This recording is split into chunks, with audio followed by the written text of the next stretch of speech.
हाय traders. तो आज हम लोग देखेंगे कि best mutual fund for 5 to 10 years। ठीक है। और म्यूचुअल फंड में बहुत सेक्टर्स भी है, लाइक इक्विटी सेक्टर है, डेट है, हाइब्रिड है, सोल्यूशन ओरिएंटेड और अदर्स है। तो वन बाय वन हम लोग चेक करेंगे। तो इक्विटी में जाएगा तो हम लोग लाइक ईएलएसएस, मतलब इसका टैक्स सेविंग जो भी, जो 10 more than 10 lakhs जैसा सैलरी जिसका भी है, तो उन लोग इन्हें म्यूचुअल फंड में इन्वेस्ट करके कुछ अप टू 1.5 लाख तक हम लोग बेनिफिट ले सकते हैं। ठीक है। तो ये स्मॉल कैप है, small cap stocks, large cap, mid cap. ठीक है। सेक्टोरियल, थर्मेटिक, फ्लेक्सी कैप है, हाइब्रिड है, dividend yield, large and mid cap. मतलब बहुत सारा म्यूचुअल फंड्स है। ठीक है। मैं पर्सनली क्या इन्वेस्ट करता हूँ कि स्मॉल कैप में मैंने इन्वेस्ट किया है एचडीएफसी स्मॉल कैप और एक्सिस स्मॉल कैप। दो स्मॉल कैप फंड मैंने सेलेक्ट किया हुआ है। अगर एचडीएफसी स्मॉल कैप फंड देखे तो इनका इनका म्यूचुअल फंड वैल्यू जो है 23,251 करोड़। ठीक है।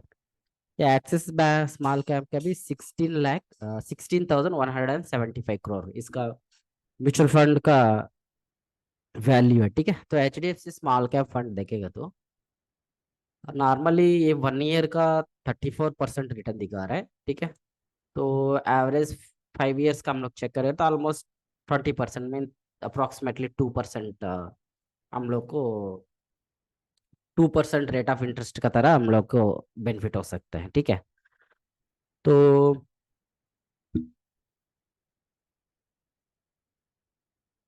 उसका बाद चेक करेगा तो स्मॉल कैप में एक्सिस स्मॉल कैप फंड, तो इनका भी सेम 5 ईयर्स रिटर्न देखे तो 26% दिखा रहा है। तो इसके लिए मैंने two small cap fund select किया हुआ है, एक्सिस बैंक और एचडीएफसी का। ठीक है। तो लार्ज कैप में आएगा तो मैंने एचडीएफसी का यूज किया हुआ है, सेलेक्ट किया हुआ है। एचडीएफसी में लाइक टॉप 100 वाला भी इन्वेस्ट किया मैंने। और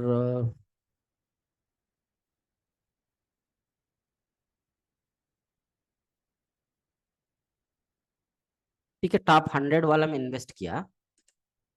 तो मिड कैप इसमें इन्वेस्टमेंट किया। एचडीएफसी मिड कैप अपॉर्चुनिटीज और mid cap large cap fund है, उसमें भी मैंने इन्वेस्टमेंट किया हुआ है। तो अगर इसमें चेक करेगा तो ये 1 ईयर का 28% दिखा रहा है, 4 ईयर्स, 5 ईयर्स का 20%, 4 ईयर्स का 25, 3 ईयर्स का 34। मतलब डिपेंडेंसी ऑन द मार्केट, लेकिन मिनिमम ओवरऑल 5 ईयर्स के लिए 20% तो दिखा रहा है। इनका एक्सपेंस रेशियो भी 0.85% है। ठीक है, ऑलमोस्ट ऐसी है सब म्यूचुअल फंड्स का ऑलमोस्ट। तो ये लार्ज एंड मिड कैप में जो है इसमें मैंने एचडीएफसी का सेलेक्ट किया हुआ है। सॉरी, ये वाला HDFC large and mid cap. ठीक है।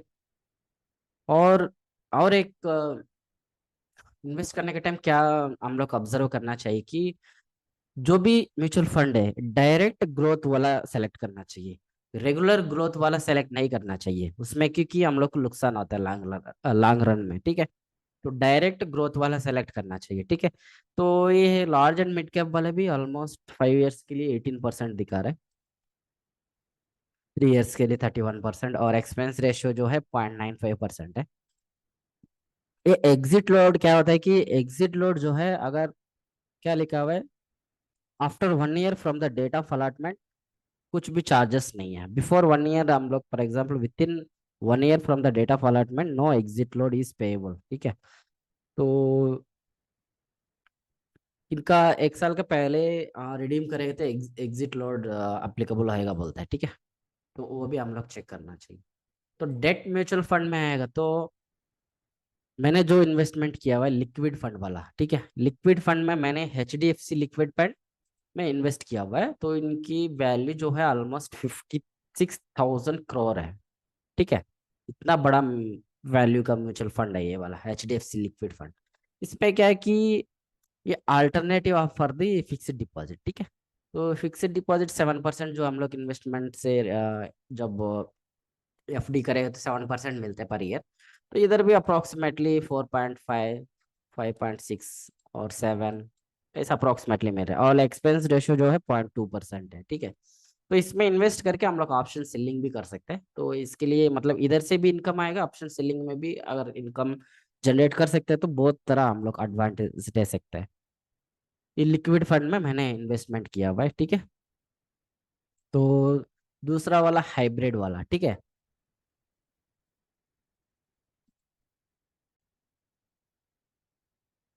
तो ये आर्बिट्रेज फंड है, ठीक है। तो इसमें भी मैंने इन्वेस्टमेंट किया हुआ है। आर्बिट्रेज फंड में देखा तो कोटक में भी मैंने इन्वेस्टमेंट किया हुआ है। तो ये वाला 1 ईयर के लिए 8% दिखा रहा है, 5 ईयर्स के लिए ऑलमोस्ट 6% है। तो 3 ईयर ये भी लाइक फिक्स्ड डिपॉजिट का तरह है, ठीक है।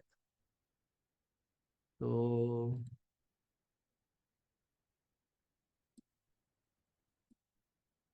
इसमें आईसीआईसीआई का भी मैंने इन्वेस्टमेंट किया, आईसीआईसीआई और कोटक का दोनों का इन्वेस्टमेंट, दोनों में इन्वेस्टमेंट किया हुआ है मैंने, ठीक है। तो ये भी 5, ऑलमोस्ट 6% दिखा रहा है, मतलब एक ही स्ट्राइट लाइन रहेगा इसका, मतलब जो भी मार्केट फ्लक्चुएशन आएगा, ज़्यादा डिफरेंस मतलब ज़्यादा फर्क नहीं पड़ता है हम अपना रिटर्न में, मतलब रिटर्न जो है फिक्स्ड है, ठीक है। मैं मार्केट कैसा भी चलने दो, उसमें हम लोग को कुछ लेना देना नहीं है, ठीक है। तो ये वाला, तो सॉल्यूशन ओरिएंटेड में मैंने HDFC रिटायरमेंट सेविंग फंड में भी इन्वेस्ट कर रहा हूँ 5 साल के लिए। तो ये 5 ईयर्स लॉक इन पीरियड रहता है, मैं दिखाता हूँ वो वाला भी, ठीक है। 5 ईयर्स लॉक इन पीरियड रहता है, मतलब 5 ईयर्स का अंदर हम लोग विथड्रॉ नहीं कर सकते। तो ये 5 ईयर्स के लिए ऑलमोस्ट 20% दिखा रहा है, तो इसके लिए मैंने एवरी मंथ 5,000 इन्वेस्टमेंट कर रहा हूँ मैं रिटायरमेंट सेविंग फंड में, ठीक है। ये 3 ईयर्स का 30% भी दिखा रहा है, तो ये भी ओवरऑल मतलब 15% हम लोग ले सकते हैं। ये अदर्स वाला, ठीक है, इंडेक्स फंड्स और ईटीएफ्स बोल के, ठीक है। इसमें मैंने 3 म्यूचुअल फंड्स में इन्वेस्टमेंट कर रहा हूँ, ठीक है। सो फर्स्ट वाला जो है HDFC इंडेक्स निफ्टी 50 प्लान, ठीक है। ये ऑलमोस्ट 5 ईयर्स के लिए 13% ऐसा रिटर्न दिया। और दूसरा है S&P, मैं दिखाता हूँ, HDFC का ही वो भी सेम है। ये वाला HDFC index S&P BSE Sensex fund, ठीक है। मतलब सेंसेक्स में भी इन्वेस्टमेंट कर रहा हूँ और निफ्टी 50 में भी इन्वेस्टमेंट कर रहा हूँ। तो इनका भी तकरीबन ओवरऑल 14%, 18%, मतलब डिपेंडेंसी है, मतलब नॉर्मली मिनिमम 10% तो पक्का देगा रिटर्न, ठीक है, इंडेक्स फंड जो है।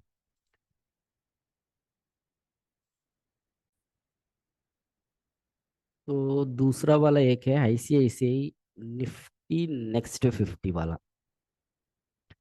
तो टी नेक्स्ट 50, यस, ये वाला, इसमें भी मैंने इन्वेस्टमेंट किया हुआ है। ये वाला देखिए, डायरेक्ट IDCW, ये वाला में मत इन्वेस्टमेंट करना चाहिए, डायरेक्ट ग्रोथ वाला में इन्वेस्टमेंट करना चाहिए हम लोग, ठीक है। तो ये भी 5 ईयर्स के लिए 10%, 11% है। तो इसमें भी मैंने इन्वेस्टमेंट किया, मतलब ऑलमोस्ट मैंने 20 म्यूचुअल फंड्स में इन्वेस्टमेंट किया हुआ है, ठीक है। 20 म्यूचुअल फंड्स, और SIP जो है 16 म्यूचुअल फंड्स है हमारा। तो हर मंथ मैंने ऑलमोस्ट 30,000 तक इन्वेस्टमेंट करता हूँ ये म्यूचुअल फंड्स में, ठीक है। कंटिन्यूसली वीकली बेसिस में मैं करता हूँ जीरोधा में। तो जीरोधा में हम लोग को वीकली बेसिस का ऑप्शन है, तो रिमाइनिंग में है नहीं है, ग्रो में भी मंथली कर सकते हैं। तो इसमें वीकली ऑप्शन है, 15 डेज का भी है और मंथली का भी है। तो इसके लिए मैंने वीकली वाला सेलेक्ट किया हुआ है कि ओवरऑल जैसा भी मार्केट फ्लक्चुएट होने दो, तो एवरी वीकेंड में लेता हूँ, मतलब थर्सडे और फ्राइडे मैंने परचेस कर देता हूँ। तो ओवरऑल अच्छा रहता है, मतलब रिस्क रिवॉर्ड अच्छा रहता है उनका, ठीक है। तो इतना म्यूचुअल फंड्स में हम इन्वेस्टमेंट कर रहे हैं। तो एक दफ़ा एक म्यूचुअल फंड्स को लेके सारा हम लोग सेलेक्ट कर लेंगे, ठीक है। फॉर एग्जांपल इक्विटी में स्मॉल कैप वाला, ठीक है। इधर for example HDFC small cap fund है, इधर आप चेक करेगा तो दो म्यूचुअल फंड है, सेम अमाउंट है, मतलब म्यूचुअल फंड का वैल्यू सेम है, एवरीथिंग सेम है। ये ग्रोथ इक्विटी है, ये इंटीरियम डिविडेंड है, ठीक है। ये ग्रोथ वाला मतलब जो भी HDFC जो भी स्टॉक में इन्वेस्टमेंट किया हुआ है, वो स्टॉक से जो भी डिविडेंड बोनस जो भी आएगा वो हम लोग को ऐड करते जाएगा। अगर इसमें क्या होता है, अगर डिविडेंड देगा तो वो डिविडेंड हम लोग, वो डिविडेंड अमाउंट जो है हम लोग को डिस्ट्रीब्यूट कर लेते हैं। मतलब लॉन्ग रन में इतना हम लोग को फायदा नहीं रहता है, ठीक है। तो इसके लिए हमेशा जो है ग्रोथ और इक्विटी वाला सेलेक्ट करनी है, ठीक है। इधर आ जाता है डायरेक्ट ग्रोथ, डायरेक्ट ग्रोथ, ये दोनों ऑब्जर्व करना चाहिए हम लोग जो भी म्यूचुअल फंड लेने का टाइम, डायरेक्ट ग्रोथ, ठीक है। और इसमें इधर दिख जाएगा मिनिमम अमाउंट हम लोग कितना इन्वेस्टमेंट कर सकते हैं, ठीक है। और इसका ये म्यूचुअल फंड होम का वैल्यू है, ठीक है। ये एग्जिट लोड है। अगर ये क्या लिखा हुआ है, in each respect of each purchase switched in the units and exit load 1% is payable, units are redeemed switched out within 1 year। अगर विद इन 1 ईयर में हम लोग ये HDFC का जो भी वैल्यू हम लोग रिडीम कर लेगा तो वो 1% एग्जिट लोड लेगा। अगर आफ्टर 1 ईयर हम लोग क्लोज करेगा तो एग्जिट लोड कुछ चार्जेस नहीं है, ठीक है। अगर ये एक्सपेंस रेशियो का मतलब क्या है कि जो भी हम लोग जब ये म्यूचुअल फंड जब रिडीम कर लेगा, जो भी मतलब प्रॉफिट आने का बाद हम लोग लॉस है जो भी प्रॉफिट है, तो उससे टाइम 0.74% हम लोग का टोटल अमाउंट से उन लोग काट करके रिमाइनिंग हम लोग को देगा वो, ठीक है। ये इसका मीनिंग रहता है। तो नॉर्मली SIP ऐसा कर सकते हैं, ठीक है। तो इधर तो इंस्टॉलमेंट अमाउंट कितना है मंथली, इधर देखिए वीकली, 15 डेज, मंथली, क्वार्टरली, मतलब 4 ऑप्शन है, ठीक है।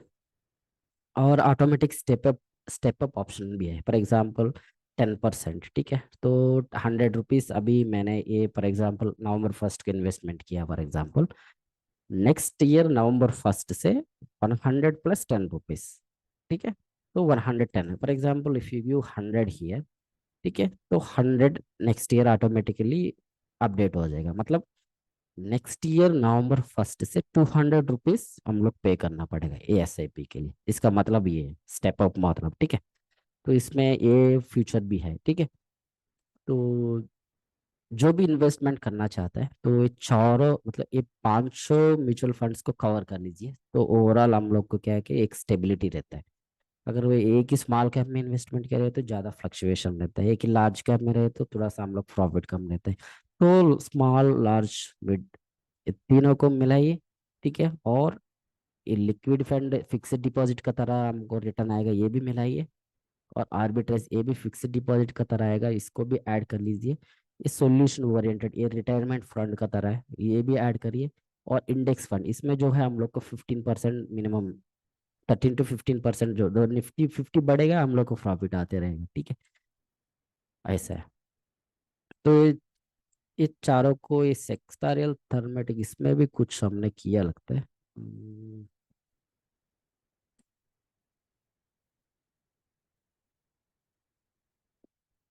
ठीक है। बस ये पांचों को जितना भी है, तो ये डेट और हाइब्रिड जो है सेम फिक्स्ड डिपॉजिट का तरह रिटर्न देता है। इस सोल्यूशन ओरिएंटेड में जितना भी फंड है ये लॉक इन पीरियड रहता है, 5 इयर्स, 3 इयर्स ऐसा। अदर्स बोला है तो ये भी निफ्टी 50 ETF और इंडेक्स फंड्स रहता है। तो इसमें निफ्टी 50 बढ़ेगा तो हमको प्रॉफिट आएगा, सेंसेक्स बढ़ेगा तो भी हम लोग को प्रॉफिट आएगा। ये तो कम्प्लीटली इक्विटी है, जो भी अमाउंट इन्वेस्टमेंट करेगा ये सारा अमाउंट जो है पूरा स्टॉक्स खरीद करेगा जो म्यूचुअल फंड होम है, ठीक है। तो इतना है। तो इसमें कुछ कोई भी डाउट रहेगा तो हम आप लोग कमेंट कर सकते हैं, ठीक है। थैंक यू, धन्यवाद।